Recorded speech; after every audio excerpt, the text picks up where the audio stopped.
Hello students, আজকের ভিডিওতে এমন একটি আয়তক্ষেত্র অঙ্কন করব যার ভূমি 8 সেমি এবং কর্ণ আমাদের 10 সেমি। ঠিক আছে, এরকম টাইপের একটা আয়তক্ষেত্র অঙ্কন করব।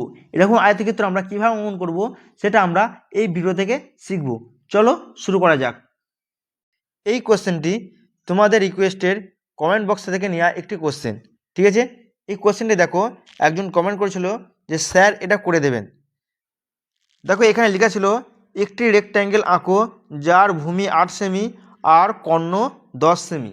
ঠিক আছে, তাহলে এই অঙ্কটা আমরা আজকে এখানে করব। এখানে দেখো তোমরা স্ক্রিনে দেখতে পাচ্ছ 8 সেমি বাহুটা আর 10 সেমি কর্ণটা আমি আগে থেকে এঁকে রেখেছি। এটা বোঝার জন্য আমরা প্রথমে একটা রাফ বা খসড়া আয়তক্ষেত্র এঁকে ব্যাপারটা কিভাবে আঁকতে হয় সেটা শিখে নেব।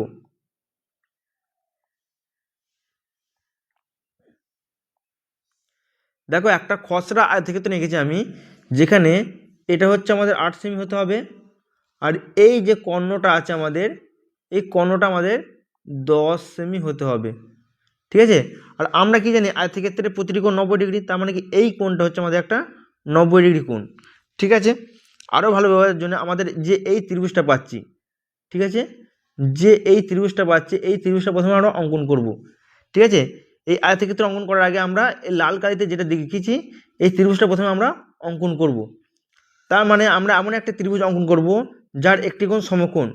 এটা হচ্ছে সমকোণ, কারণ আয়তক্ষেত্রের প্রত্যেকটা কোণ সমকোণ। আর অতিভুজের মান দেওয়া আছে 10 সেমি আর ভূমি 8 সেমি। তাহলে প্রথমে আমরা এই আয়তক্ষেত্রের এই ত্রিভুজটা আমরা অঙ্কন করব। দেখো কীভাবে অঙ্কন করছি। দেখো প্রথমে একটা লম্বা লাইন কেটে নিয়েছি, এইবার একটা লম্বা লাইন কেটে নিয়েছি। এইখানে আমরা এই বিন্দুতে আমরা 90 ডিগ্রি কোণ অঙ্কন করব। ঠিক আছে, এখানে 90 ডিগ্রি কোণ অঙ্কন, কারণ এখানে ত্রিভুজটা আমাদের সমকোণী ত্রিভুজ, সেই জন্য এই বিন্দুতে আমরা 90 ডিগ্রি কোণ অঙ্কন করব। দেখো কীভাবে অঙ্কন করছি।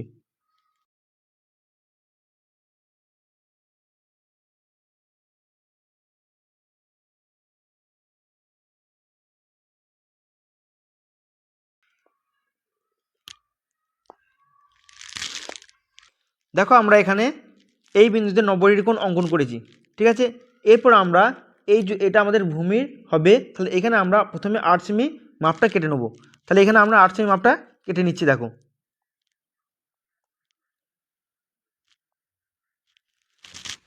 দেখো 8 সেমি মাপটা নিয়ে নিয়েছি আমরা কম্পাসের সাহায্যে। এরপর আমরা এই বিন্দুতে কম্পাসটা বসিয়ে এখানে এই বাহুটার উপর একটা দাগ দিয়ে 8 সেমি মাপটা কেটে নেব।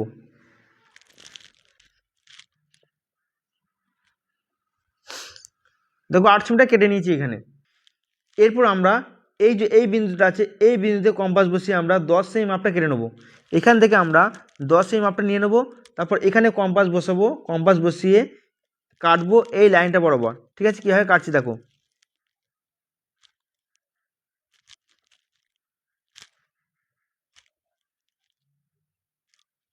দেখো কম্পাসটা এখানে বসিয়ে আমরা 10 সেমি মাপটা নিয়ে এই লাইনটা বরাবর কেটে নিয়েছি।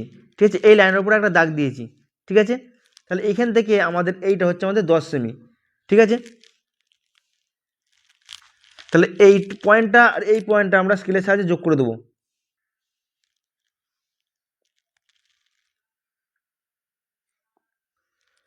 দেখো যোগ করার পর আমাদের এখানে যে ত্রিভুজটা বলেছিলাম আমি আঁকবো, অঙ্কন করব, সেটা আমাদের অঙ্কন হয়ে গেছে। মানে এখানে এটা হচ্ছে আমাদের 8 সেমি আর এইটা আমাদের হচ্ছে 10 সেমি। তাহলে আমাদের ভূমি 8 সেমি হয়ে গেছে, কর্ণ আমাদের 10 সেমি হয়ে গেছে। কিন্তু এবার আয়তক্ষেত্রটা সম্পূর্ণ করতে হবে। এবার কি করবো আমরা, এই যে নিচের যে ভূমির মাপটা আছে এই ভূমির মাপটা নেবো আমরা। নেওয়ার পর এই পয়েন্টটাতে আমরা বসাবো মাপটা, দিয়ে এই বরাবর একটা দাগ করব এই দিকে। দেখো কীভাবে করছি।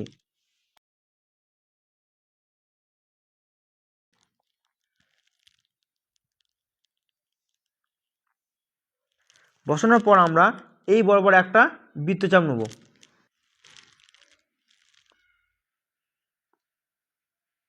দেখো এই বরাবর একটা বৃত্তচাপ নিয়ে নিয়েছি।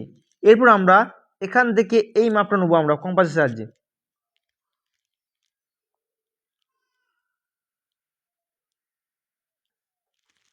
দেখো মাপটা নিয়ে নিচ্ছি আমরা। এরপর আমরা এই কম্পাসের কাঁটাটা এই পয়েন্টে বসাবো। এই পয়েন্টে বসিয়ে আমরা এই বৃত্তচাপের উপর আর একটা দাগ কাটবো।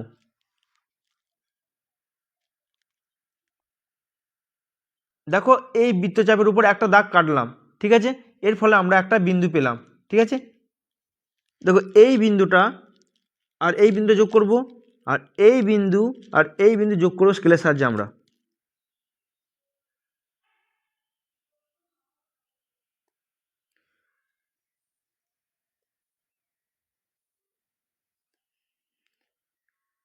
দেখো এই বিন্দুগুলো যোগ করার পর আমাদের কি হয়েছে, একটা আয়তক্ষেত্র উৎপন্ন হয়েছে। এটাই আমাদের অঙ্কিত আয়তক্ষেত্র, ঠিক আছে। এর ভূমি হচ্ছে আমাদের 8 সেমি আর অতিভুজ 10 সেমি। এটা একটা নাম দিয়ে দিলাম এ বি সি ডি। ভিডিওটি ভালো লাগলে অবশ্যই লাইক শেয়ার করে দেবে। Thank you for watching.